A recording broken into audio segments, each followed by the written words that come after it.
By mere virtue of sharing living quarters with the enemy, you're in the fighting zone of the war. He is also in the fighting zone of a war. He might not know that on the day you say I do, on the day you go on your first date, on the day you go to Milky Lane and exchange pleasantries. You might not know that. The devil knows how to be patient, how to hunker down until it's time to pounce, okay?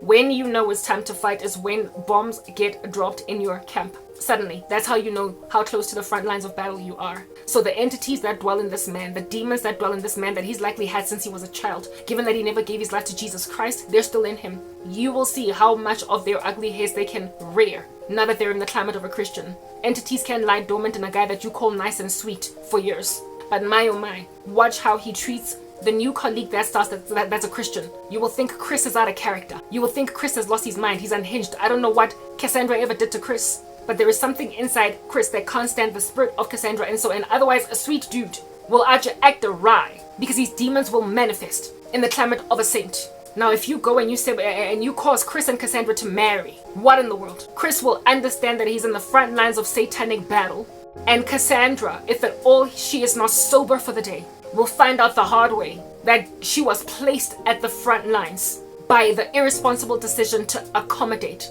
an ungodly man and marry him. You will learn the hard way that rest, the Sabbath rest, peace, chill, tranquility in a relationship, in a marriage, is literally dissolved at I do. The moment you allow yourself knowingly with that gut feel that's out here churning in your belly to marry an ungodly man, you will have had all the warning signs in the run-up to. And in the run-up to, because of the fact that being in the same climate as him puts you at the front lines of battle, you will have experienced his manifestations. He will have burst out into anger. He will have ghosted you. He will have passed you reverse psychology shade, acted in the beginning of you dating like he didn't like you. Like you didn't even know that this guy had a crush on you until 3 or 4 or 5 weeks had progressed and you ended up walking out of a room because he says something rude to you and you got upset and were hurt, and upon storming out, then only, he chases after you on some, I'm sorry, I didn't mean to do that.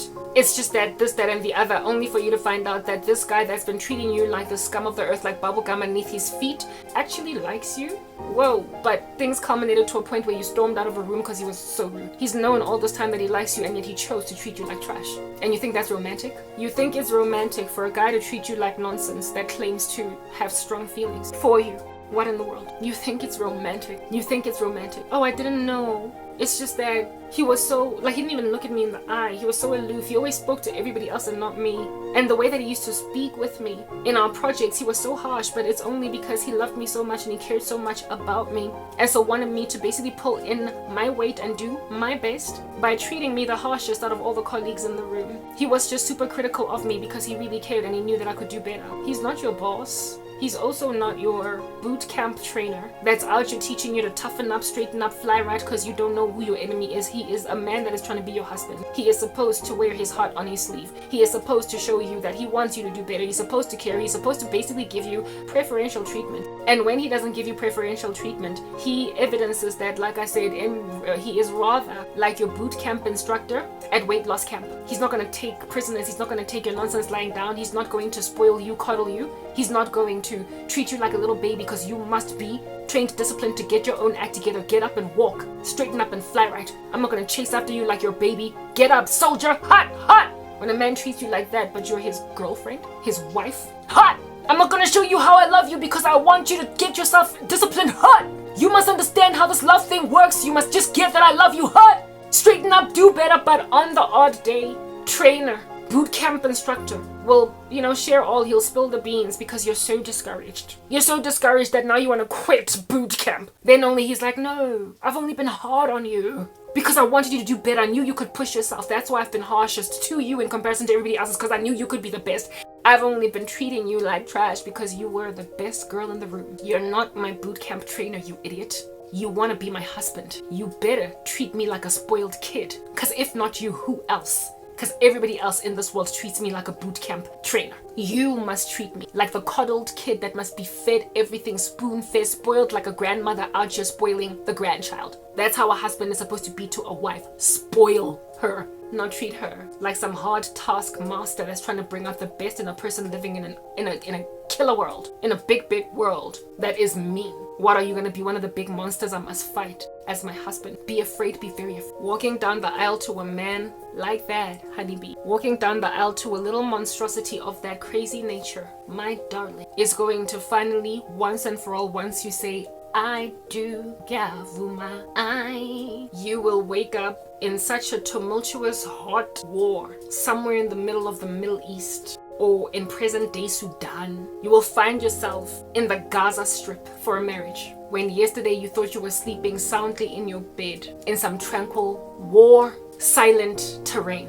And then you will wake up to have the smoke screen removed from your eyes to discover that you're slap bang in the middle of the Ukraine, right before Russia shells your Winstel, your particular flat townhouse complex, killing the granny and 2 of her grandbabies. You will find yourself in the center of a war zone after I do. You've been there all along, but the devil knows how to put a smoke screen over your eyes to think that you're safe with a man. But you will have had enough evidence to understand that you are in a terrible relationship. You are not to marry this guy. In the run-up to, God will have been gracious to show it to you. And Proverbs 6 highlights what are some of those flaws that you're going to find. He's going to be arrogant. You won't be prepared to tell you that he loves you. He will be full of lies. You will have caught him lying once or twice. Hey, I don't even want to give you my stories because there are many, and I've been speaking for a minute and I want to get off this video already, especially considering my phone is pressurizing me to charge it every 2 seconds. But the guy in the US claimed to me that being as his dad was half Chilean and half American and his mom was fully American, that he, being I guess a quarter Chilean or whatever you want to call it, that he could speak Spanish. And he said he could. When then I asked him questions about in Spanish, I can't speak Spanish, but I wanted him to basically, I would say a sentence and say, please tell me what it is in Spanish. He could just say things like sí and señor, just the basic rudimentary stuff that even I understand. I was like, dude, it's like you asking me if I can speak Tswana. When I say yes, honey, understand, I can. Even though yes, it's broken every so often. And how can something ka Setswana? Nka explain it. What is a table in Tswana? Can I please go to the tax shop? I can say that, even though some words elude me because I'm not perfect in the language. I can, however, successfully say that I can speak Tswana. Yeah, the guy will literally say that. The guy, I personally, like I said, I can speak Tswana largely, even though there are holes in my dialect. So I mean, I did not expect him to speak fluent Spanish, especially considering he grew up largely in the US. The dad largely was in the US. He had babies with a whole bunch of American women that can't speak Spanish. The dad was largely absent, so I didn't expect him to have a thorough grasp of the language. So therefore, upon me asking him, can you speak Spanish?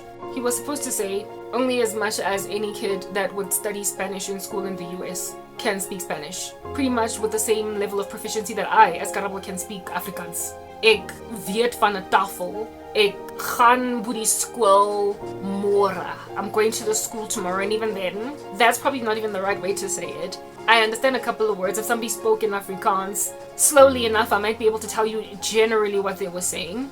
But I can't say to a person when they ask me, since I grew up in South Africa and went to a school where I was trained Afrikaans and had a couple Afrikaans friends, say that I can speak Afrikaans. I can't. Only as much as grade 1 to matric gave me. And even then, I dropped the ball violently and lots of it I've forgotten. That guy understood Spanish largely the way that I understand Afrikaans, and even less. Because his inability to tell me basic words in Spanish tells me that it wasn't even like what I've got grasped with Afrikaans. A school is a school, an onderwyseres is a female teacher, an onderwyser is a male teacher, an yskas is a fridge, ek as a Suid-Afrika citizen, I don't even know what that is. A boodskap is a letter. Like, yeah, he could like basic stuff.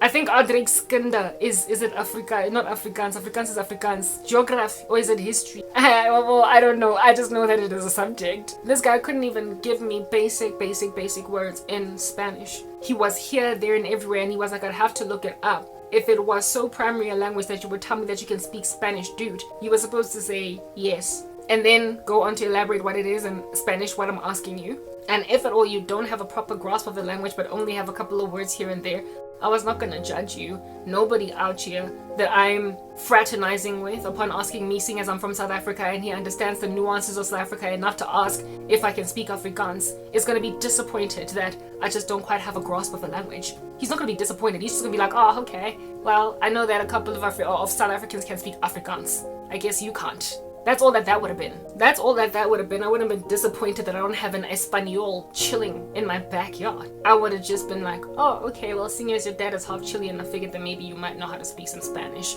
If you don't, it's okay. Even my dad was barely around in my life, and so for those reasons, my Zulu is nothing to write home about. I don't even know what my dad spoke, because so angas. But he lied. That's what I'm getting at. About something so basic as like just a conversation, a point of conversation, a conversation starter. Oh, your dad is half this. Can you speak Spanish? Oh, okay. Well, I thought that maybe you might anyway. So what do you like to do as a pastime? It was that kind of conversation, and the guy decided to lie with such rudimentary stuff. What then of big matters, big issues, big fat chunky life things, guys? Like, he wouldn't even tell me. He certainly confessed that he'd been to prison before, but when I probed even deeper into that, he wouldn't tell me truly why he was there. So I still don't know 100% what was with him in that joint all those times that he went, because it wasn't just once. What was I doing with the guy that was so in and out of jail? That's just the mindset of the saint. You be out here thinking that a person is recovered and rehabilitated, and so therefore you're not going to hold them hostage to their criminal record. I was being a total Christian about it, but in being a total Christian, I was being too Christian because I was turning the other cheek and ignoring and turning a blind eye and not holding a record of past wrongs, to a point of putting myself in harm's way, because a guy was evidencing with his fruit that he wasn't even born again at all, and so therefore I was still dealing with a criminal, not a recovered criminal or a rehabilitated criminal turned Christian. He was just a criminal, so I was in danger. Anyway, he was a liar. If at all I had walked down the aisle to that guy, it would not have been the fact that he lied about speaking Spanish. That would have been the only lie that he would have slid into my space. He would have lied about so many other things. He would have cheated. He would have been dishonest. He would have stolen money. He would have, he wouldn't even confess to me or tell me. It wasn't even a matter. Well, it's not like I was grilling him like a judge and he was on a stand under oath. He would not tell me basic things like what he did for a living to make money. He was just a dishonest guy. My dude, the one from the US, was an extreme case of this level of deception of Janus and Jambries, but some of y'all's Janus and Jambries are just smooth criminals, like Michael Jackson. They're smooth criminals in the sense that they're not just out of jail. There's nothing that could raise hairs at the back of your neck or whatever concerning this activity, but there's enough for you to run on. There are enough lies that are told that are material that you cannot afford to slip underneath the carpet. Like for instance, there is a guy among these men that wanted to slide into my space that was thoroughly plotting and scheming. So I guess I'm blessed because I've got a spiritual gifting, right? He was plotting and scheming, coming into my space and chatting me up a whole chunk, and not let me know that he has a daughter, not let me know that he has a child. I mean, that's material information. Others want to slip underneath the carpet the fact that they took out amandwendwe lobola, a customary marriage essentially that confirms a woman as somebody's spouse. Once you've taken out lobola, you are officially married under the customary law in this country, whether or not your marriage is recognized under the common law. You're married when you take out lobola. That's it. He is your husband. Once he's taken out lobola, he's your husband. Others wanted to conceal that they were ever married because, according to the Home Affairs, they're still single, because they did not register their marriages under the customary law, and so therefore Home Affairs still sees them as single even though Bansitiri Lobol. That is a contract that God sees in the heavens, and so therefore this man is a married man. These guys go on right ahead to break up with these baby mamas that they decided to take out lobola for ever so briefly because of the fact that there was a child involved. When they break up, nobody gets an official divorce, nobody gets an official separation. They just move their own separate ways, and they try not to raise it again next time when they're dating new women. That, hey, there's a woman that I took out 30,000 rands lobola for. There's a woman, but we never got to the point of signing at the Home Affairs. We never got officially married under common law, a white wedding or whatever. But it's a marriage. Lots and lots of people in this country, in Africa, only go through a customary union, and they regard themselves as spouses when they're 40, when they're 70, when they're 90, on their 25th year anniversary, whether or not they did the white wedding, and even officially got themselves surname changed and everything at the Home Affairs, regard themselves as husband and wife, even if the government has not recognized it. So if at all that person is your spouse by honest people that admit that lobola, kilinyano, you therefore are duping a woman into adultery when you don't confess that you took out amachadi for some other chick somewhere along the way. You dupe people. And I've got these rules that I function under, of course, in Christ. I don't believe in marriage and remarriage, not because it's my rules, but because it's God's rules. That's how it is that this whole game goes. And these guys so desperately want me that they're prepared to slip their baby mamas, never mind baby mamas, but customary marriages under the carpet and act as if they've never been married, because according to the Home Affairs paperwork has it that they're single. There is a website in this country where you can type in your ID number and it'll tell you if you're single or married. I forgot what it is, but I tried it long ago and it indeed popped up single, never been married, right? It'll tell you if you're single, divorced, married, whatever, because you actually got registered at the Home Affairs. It's there for your usage as a South African citizen, because there are some crazy, shoddy thieves and ridiculous ones in these streets, ridiculous souls in these streets that'll out you, find your ID, pick it up on the floor because you lost it when you were commuting with a taxi, go free, and then they will go marry you at the Home Affairs. They will literally, this country, I can't, okay? Like, how do you walk into the Home Affairs with somebody's ID and then say, this is my wife, and they just take it? Like, foreigners that want South African citizenship will double with your ID that you lost and marry you, and they will take your ID to the Home Affairs, and some lazy person at the Home Affairs will not insist on seeing the person in the ID. They will simply map you and this person with a Zimbabwean ID document as spouses, and after a couple of years he will then qualify officially as a citizen. It's literally crazy. We don't have the same kinds of rigorous 10-step processes that are involved in getting South African citizenship. When you were married to a South African citizen in this country, like in the US, they will literally interview you a couple of times to ascertain that you're not out here messing with the system just to get a green card. In this country, you just like walk into Home Affairs, hop in there, and after 5 years you can gain citizenship. Yeah, so that whole system was put up for us lay Janes and lay Joes that might have lost our ID cards at the club to punch in our ID numbers after you get a new one at the Home Affairs to double check that nobody married you or whatever.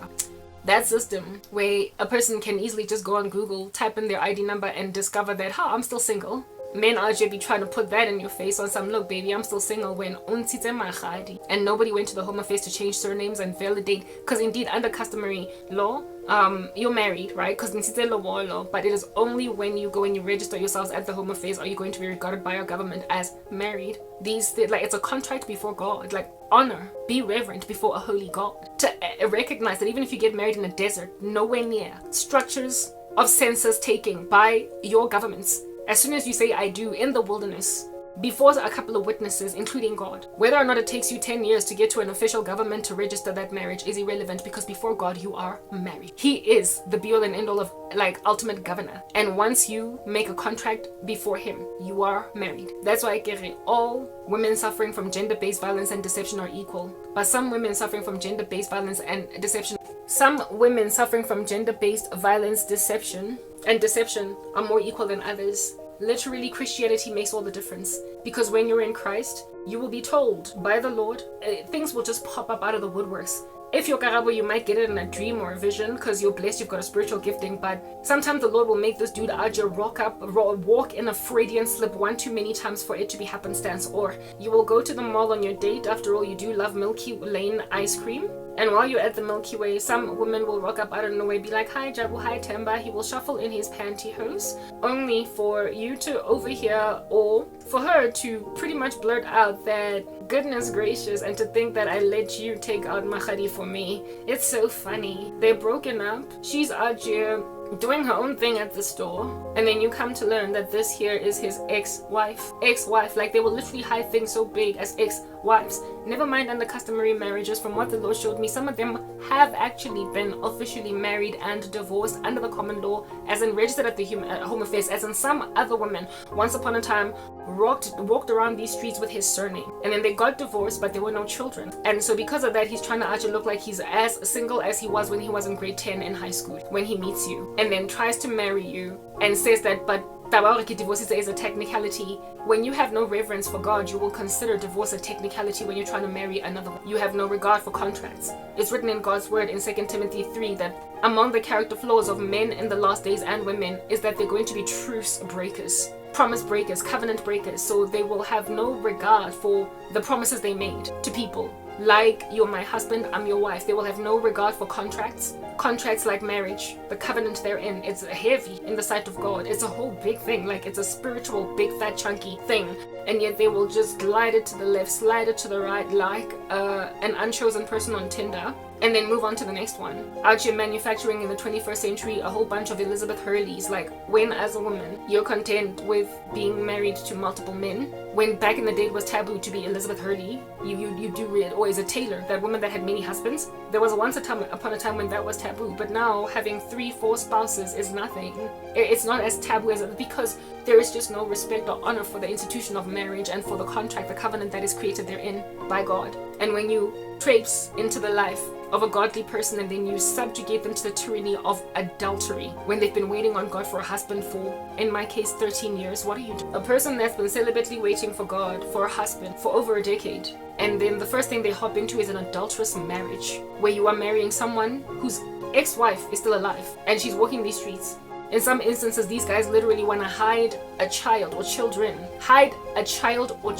for long enough to get the woman so swooned, so whooped, so whipped, so besotted with him that when then it becomes clear that he's got 2 sons, for you it'll be like, ugh, but I love him. He doesn't award you the opportunity to make an informed decision yourself if you want to be an instant stepmom to teenage boys. He just wants to make you fall so violently head over heels that from first date, second date, third date, the time when he took you on Table Mountain and then back down again, the time when he in the cable car told you he wants to make you his future wife, throughout that whole time he didn't see that it was a material bit of information to highlight that he's got 2 boys by some woman that he almost married but didn't quite marry. Indeed, if you want to be an instant mom to 2 boys, you can, legally under Christ, insofar as he didn't marry the baby mama. You are just gonna have to accept that you're going to be the mom of 2 inherited kids.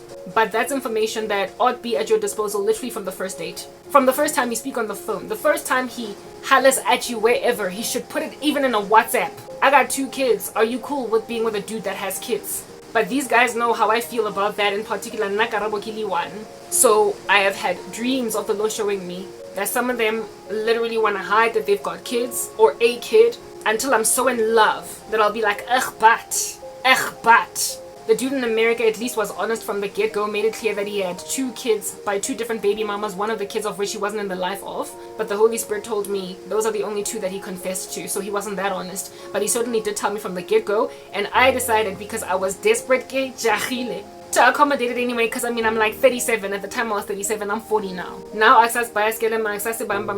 don't care. But that is the kind of information that is material enough to be highlighted on a first date, like the fact that you took out mahari for someone, like the fact that you were once engaged to someone even though you didn't get married. You can still marry a guy like that, even though Hans Mahadi, you were just engaged, as in he went to Stearns, bought a ring and was like, well, you marry me, dinero, and then things fell apart. He didn't get to the point of paying lobola. That's a man you can marry because it is a marriage proposal that fell through. But a person that paid lobola and a person that walked down the aisle, or was walked down the aisle to, unless that person that he married is now today 6 feet under, you cannot marry them. Otherwise you enter into an adulterous affair. That's the Bible. The scriptures are clear. And these people lie to deceive you into making such heinous mistakes as these, because apparently it's a technicality. It's a religious technicality, evidencing therefore what little reverence they have for God and his laws, his precepts. And if they have no reverence for the laws of God and for God therefore in something that they call so small as it's just a technicality, it's just a divorce,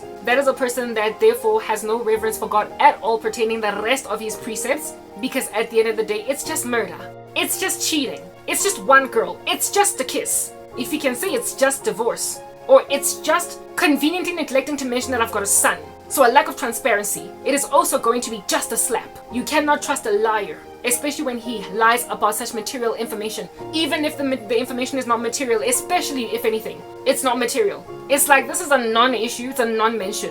Why lie about it? The guy from the US lied about him knowing Spanish. It was a non-mention. It was an irrelevant topic. It was not something that could have been a deal breaker. It was just a conversation starter that would not have landed him in any kind of hot water, but because he was trying to impress, he impressed me with a lie. The lie of which I was quickly able to unravel as a lie, but I lingered on that for a little minute longer. For what good reason, I don't know. Like I said, I was in a lot of pain, and so I took a lot of trash in my stride. But a person of Wang Maka, you can't, okay? You literally can't. You can't, especially Maka irrelevant Kaka. You literally cannot. For the life of you, you will perish at the hands of a merciless psychopath. You will die because you let it go that a dude told you that he's been to the United Arab Emirates for a week and chilled in a restaurant, go Dubai, one time on holiday, and then came back to South Africa with an expensive Louis Vuitton purse that he bought at the airport for half the price. I mean, that is an elaborate story that can be told to your children. But if it's a lie, just so the guy can impress you about his globe-trotting feats. What else can he lie about? If he can lie to you trying to impress you, he can lie about much bigger things. These are the red flags, and God will tend to vomit them in your face all throughout the season of time when you're being courted, trying to lead into marriage. You'll have enough. Yeah, okay. So lies are a thing. And if you're a Christian, a man should basically strive for truth in whatever capacity, because it's just the right thing to do, and the Holy Spirit will enable anybody indwelt by him to love the truth, okay? To speak the truth, to not embellish information, especially not when they're trying to marry, alright? Trying to trick a woman into marriage is not a Christian discipline. It's not something that a man that's genuinely godly would do. So a man that's full of tricks up his sleeves is not godly, and you will know if a guy is full of tricks up his sleeves. Character is something that, like true character, a person's true character cannot be hidden for indefinite periods of time. When you are spending a lot of time with somebody, if you miss certain hints or signs, it's because you were ignorant. No, not ignorant to them. You were chosenly ignorant. You went out of your way to brush them off because you were just so intoxicated by love, by the prospect of marriage, by finally getting yours, that you overlooked glaring red flags. Okay? Hands that shed innocent blood, that one you're not going to see until pretty much you're under his knife, alright? But they tend to be occult practitioners. A heart that deviseth evil imaginations. Listen, imaginations. A man that is plotting and scheming to win you by any means necessary, using all different kinds of reverse psychology and psychological methods of manipulation, is not supposed to be your husband. Like a trickster. Like, what in the world? It's easy to bust them, especially when you're full of honesty. Largely, the Lord God Almighty will make it a point to reveal something that he has hidden underneath a table. He will show to you those which are his true colors. It is your responsibility to grab your bags and get out, no matter how much you're in love, okay? A heart that deviseth wicked imaginations, and feet that are swift into running into mischief. A guy whose honesty you cannot gauge from the get-go. The guy in the US, like I told you, he was just abandoned in and out of prison. Not only that, he just could not confess to me, let me know what he does to make money. That on its own was a red flag, but you know, I lingered because I was what women tend to be when they want to find love no matter what, by any means necessary. Chosenly ignorant, like I was fooling myself into thinking that I was going to be safe in that ecosystem. And then a false witness that speaketh lies, a false witness that breathes out lies. You can never really tell or know when somebody is lying against someone that you do not know. But these people will lie in your face about you. They will lie in your face about you. I have a sibling that is used mightily by the devil against me.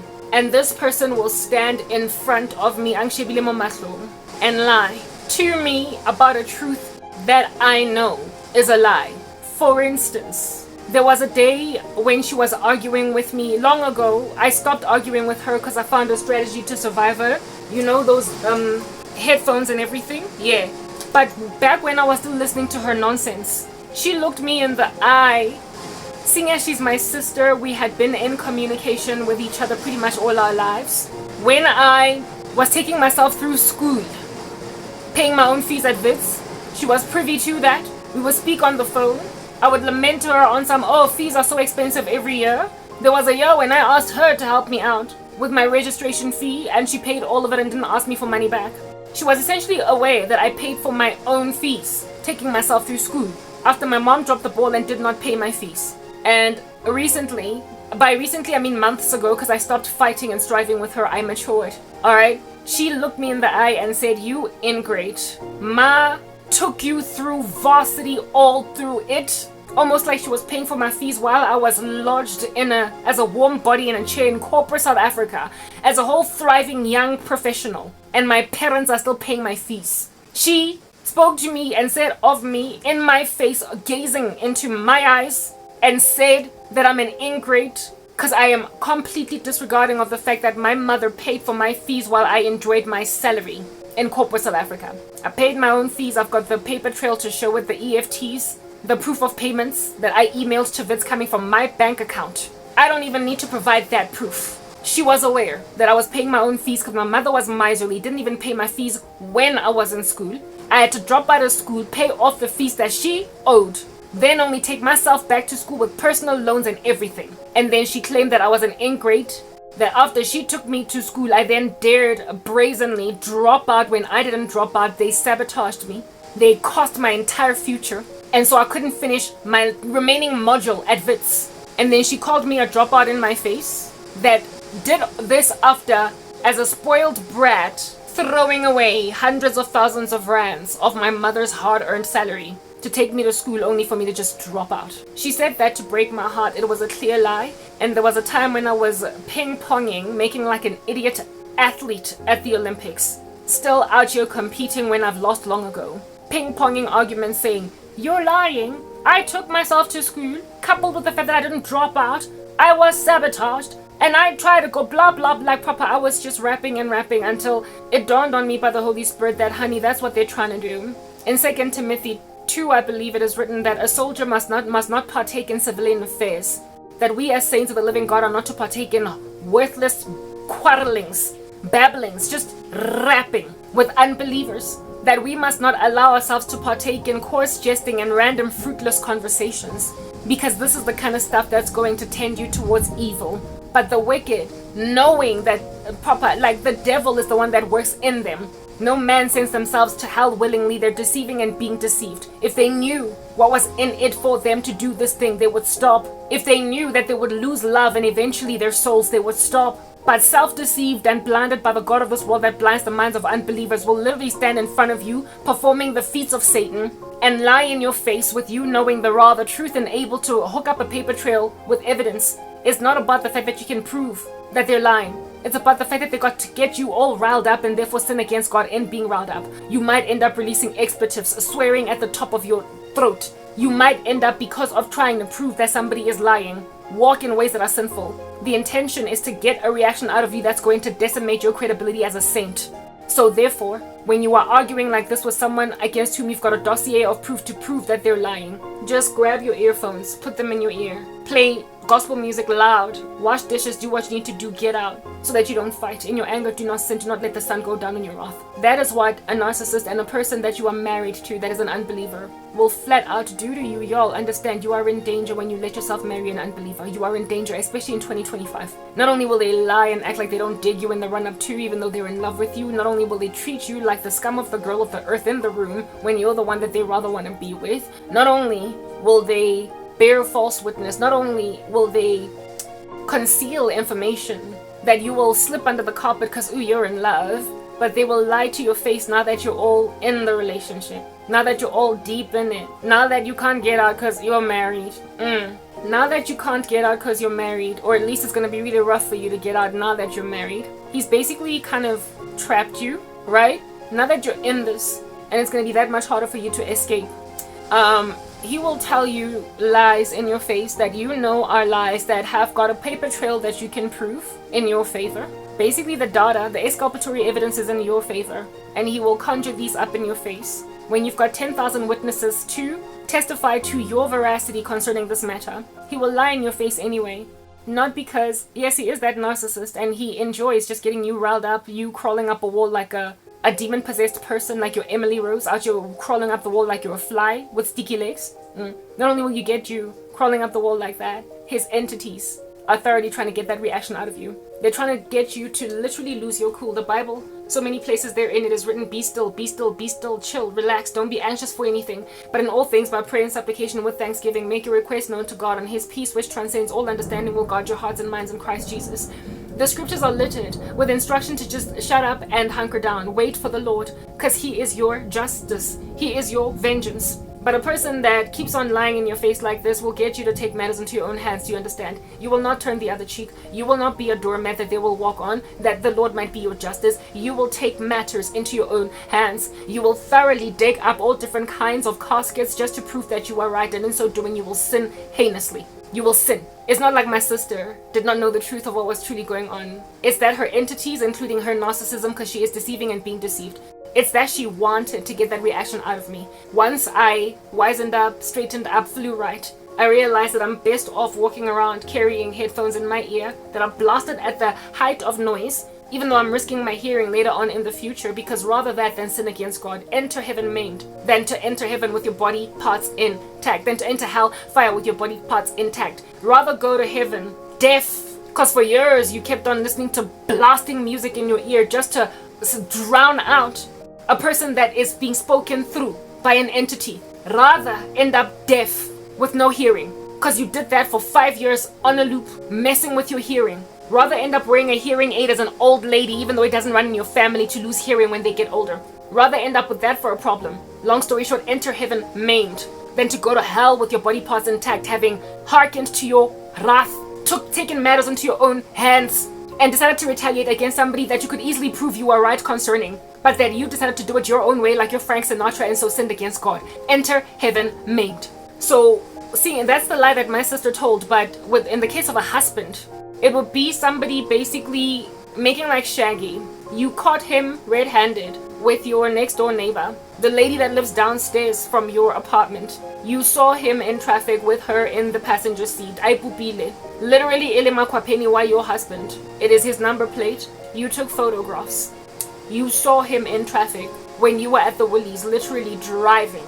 In his vehicle, in the passenger seat, is your downstairs neighbor. This chick is always flirting with your man. She's always looking at him some kind of way. She is licentious. She's, what is the word that I'm looking for? Scantily clad. She goes out of her way to basically seductively walk around in front of your husband. You are aware that this chick is no good. You have women like those that are to be trying to stumble other people's husbands. You know that. And then one day that girl is in your husband's passenger seat, and then you get home, you've got the paper trail, you've got the photographs, and when you called him during the time when he was with her, Aipupile, in the passenger seat, he answered, "Hey babe, how are you? I'm good. Where are you?"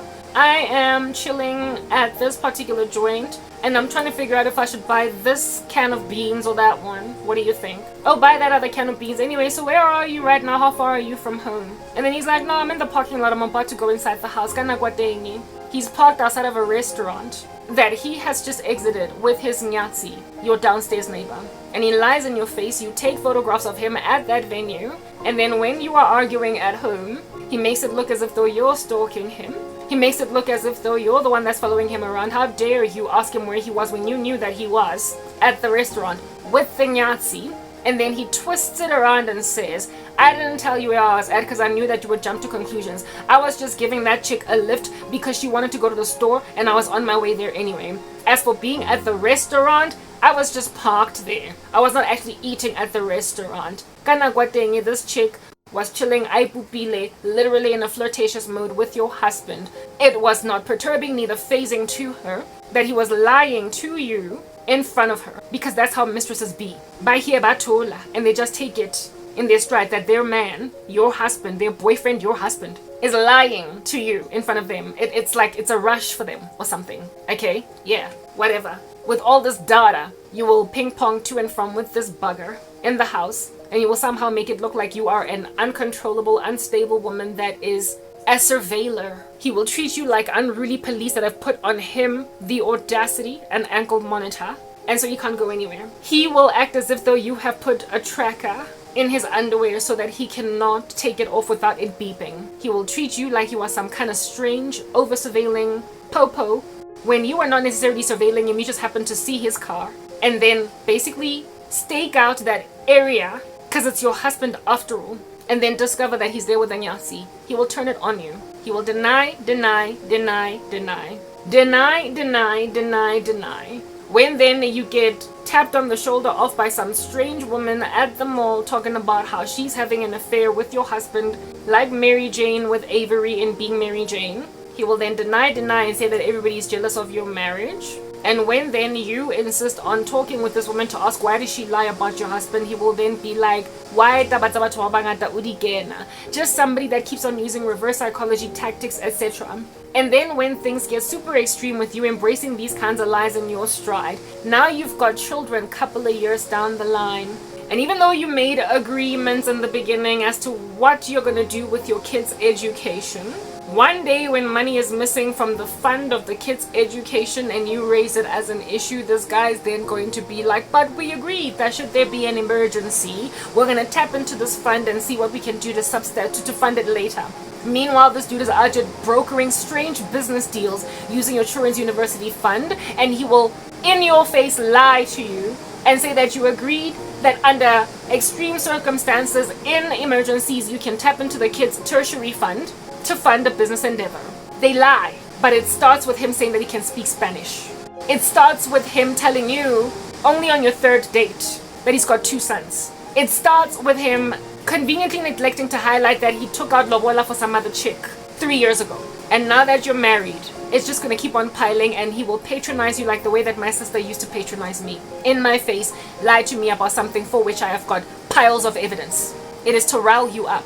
Now, if you want to be in the front lines of battle with a husband of that nature, you will be unequally yoked with an unbeliever. Do you understand? He is an unbeliever, and so by mere virtue of marrying one, you put yourselves in the front lines. And when you're in the front lines, you need to be prepared, able, if you're gonna survive. Lady, do you understand? To bring out the necessary weaponry for the kind of entity you are fighting. Now, seeing as Christians sometimes drop the ball, some days you are lazy to pray, some days you are lazy to fast, some days you are lazy to enter into worship for 2 hours just with your eyes closed and you communing with God and tears trickling down your face in the season of which you're blasting the furnace against dark entities. Seeing as largely, or not largely, but a lot of times, we drop the ball on spiritual activity that can humiliate the kingdom of darkness. It is important to be married to someone in whose climate and in whose presence you are not perpetually in danger of being pounced on by a strange entity that's going to manifest through them. As saints, we are not perfect. Even Paul says when you marry each other, understand you're going to be in a striving because it's 2 sinners getting married.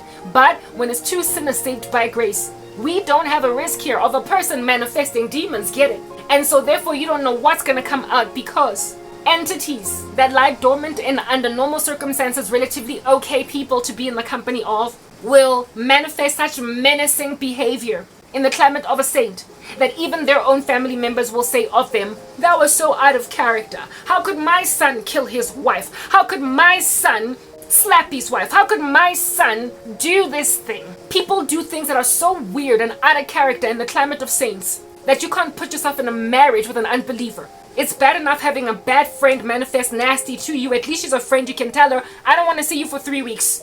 But when you sleep in the same bed with somebody and you owe them dutifully as a wife, rights, conjugal rights, you can't just say, I'm leaving.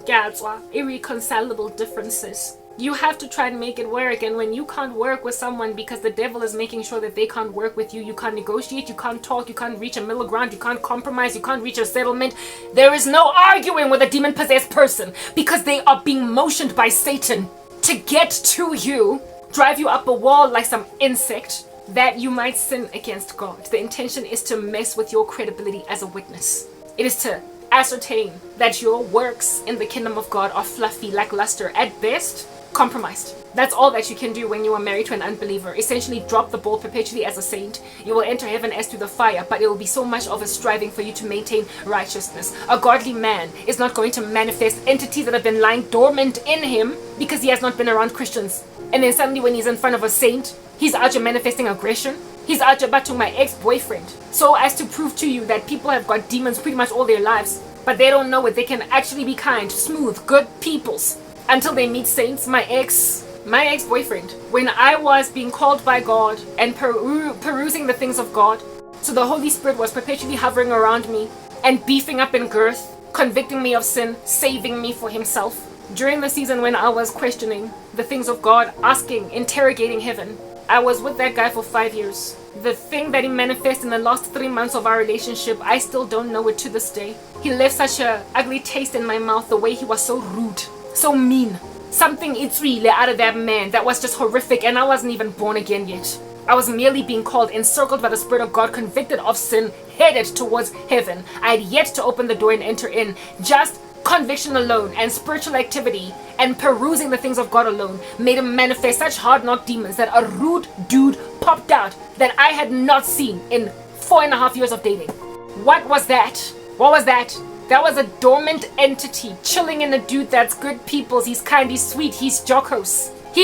You're able to rest easy in him. No muntu right. Never raise a hand to a woman, never shout at a woman, and never be rude, never, yeah. And in the last 3 months of our relationship, I saw someone known like some tse because I was interested in the things of Jesus. So you can take a chance, you can go out on a limb and take a risk, okay?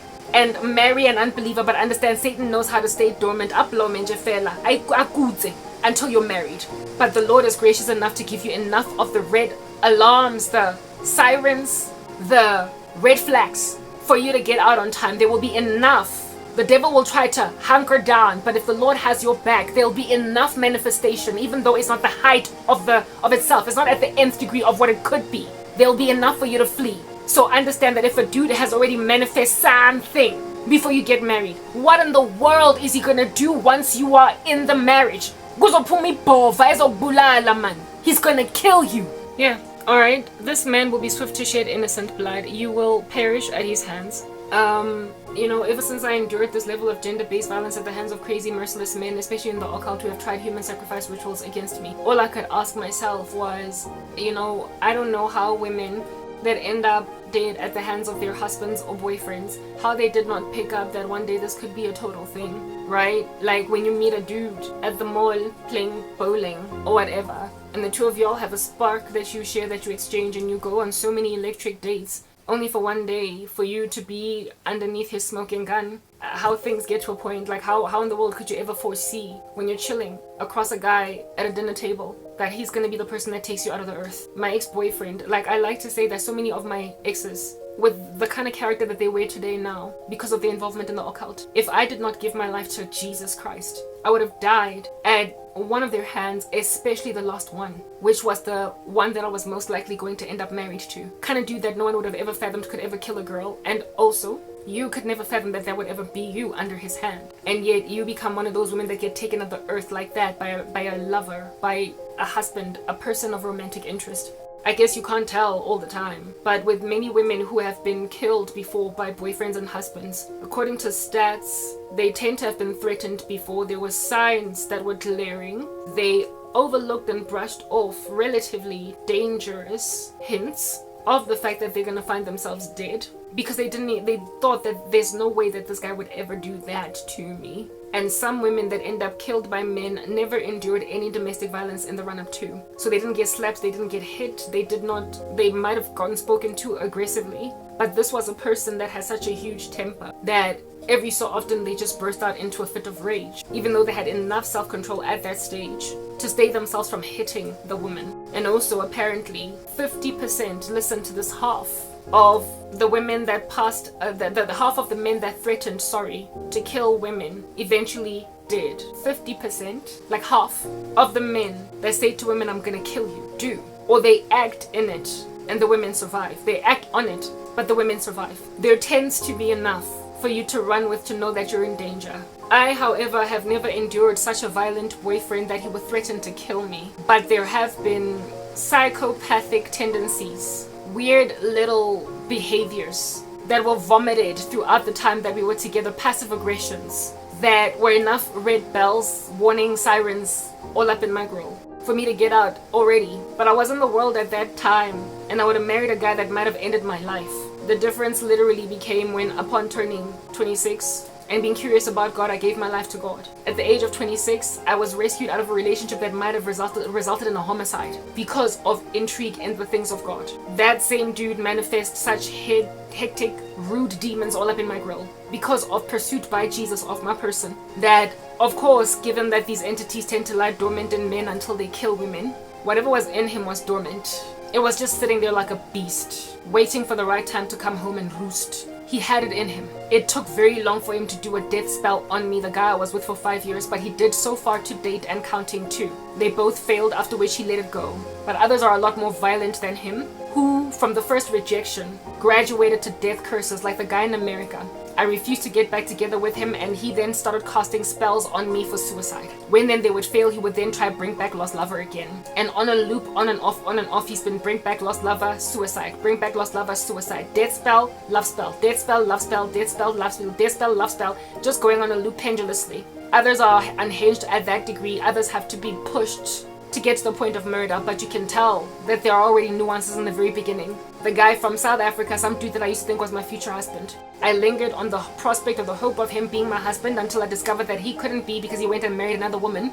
Upon me learning that he married another woman, instead of letting go because, oh, the fun and games of a woman out here like chasing after my tail are over, instead of embracing these fun and games as over, and so moving on, the gladness he felt about being wanted by someone that he turned his back on, instead of letting it fizzle down because over, he decided that now that she knows that I'm married, she will never grovel at my feet again and lick my toes, so she gotta die. The guy then subjected me to so many suicide curses in like compacted measure over a string of months that I finally walked away from my YouTube channel so this guy would have no access to me, and only after a couple of months of